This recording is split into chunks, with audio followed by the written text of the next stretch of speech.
All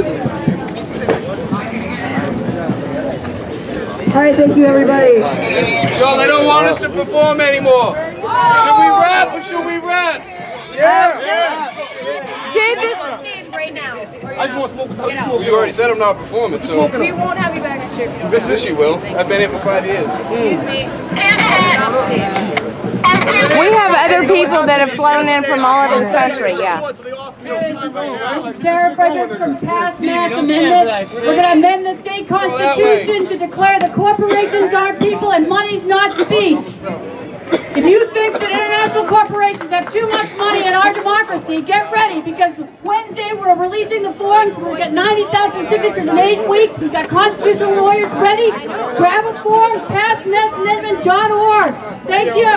Whether y'all heading out, the weed's here, so we good. Hey, I'm Lisa Calvin. I came all the way from Iowa. I'm a school teacher, so, I won't demand total silence before I go on, but I have a little story of guilt and shame and science to share with you. So, go back with me to 1981. I'm a freshman in college in Iowa City, Iowa. Okay, I don't know if you know much about Iowa, but stuff's illegal there. And I tried to drink beer, I tried to drink tequila, I tried to fit in, but you know what I found out? I get mean, I get nasty. I'll tell your deepest, darkest secrets to a stranger, and I'll puke on your shoes. So, I discovered cannabis in Florida on spring break in 1982, and it saved my life. At that time, it was recreation. Cannabis in Iowa comes in brick form, it's square, and I found out recently a study's been done. Here's the science to the guilt and shame I felt as I hid in the closet and smoked pot. Okay, if you smoke pot, it can reverse the brain damage that the alcohol's causing you. Let that sink in. Okay, forward to 1992. I'm a young woman, I'm a new teacher, and I smoke pot to relieve nausea from being pregnant because a nurse friend of mine says it's okay. My baby tests positive for pot in the hospital because they test the baby's meconium or poop from 5 months gestation on. If the mother smokes pot, the baby shows up positive. So I got visited by social services where they weighed my baby and found he was thriving well.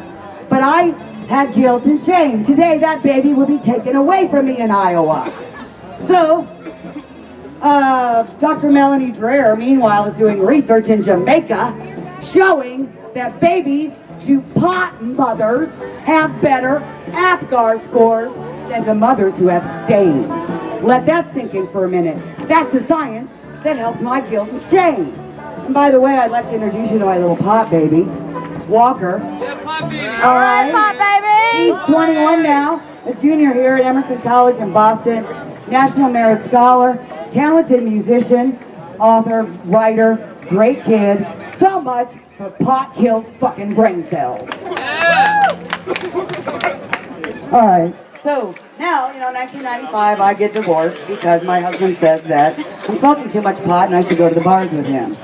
We disagreed.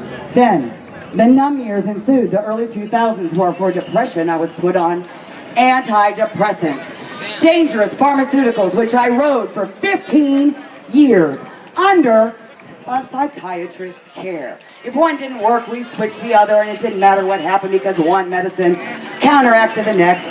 And this was all perfectly fucking legal and paid for by my insurance company. So, meanwhile, I remarried, had another child who was not a pot baby, who is highly anxious and suffers from post-traumatic stress disorder today. He's 14. I hide. The fear of incarceration continues. I also earned 2 degrees and work full-time every day for 30 years as a teacher. Sometime in 2009, I stumbled on Normal Show Live in the Russ Belville show on the internet, where I saw a healthy, beautiful black woman taking a big, huge bong rip on camera. And Russ is talking facts and science about cannabis. Suddenly, I felt like I was at home.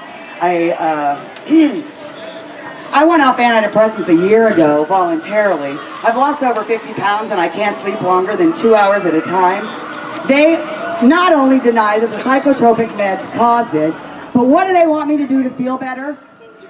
Take more anti-fucking depressants. Fucking drug pushers. So, here we go. Transformation from guilt and shame to science. My eye doctor told me in 2011 I had glaucoma. My eye doctor has never mentioned pot, but gives me $385 a month eye drops to help. Okay, because I'm in Iowa. So, now in 2012, my school district found out about my online activism, and the lawyer said you didn't cross your First Amendment right to speak about wanting cannabis legal in Iowa. The school district was scared, so it was worth over $40,000 to them to bribe me, ask me to resign, for me not to embarrass them. All right, I got nothing to lose except my children, my freedom back in Iowa, so now I'm trying to get the hell out to a legal state. Appreciate it here, you guys.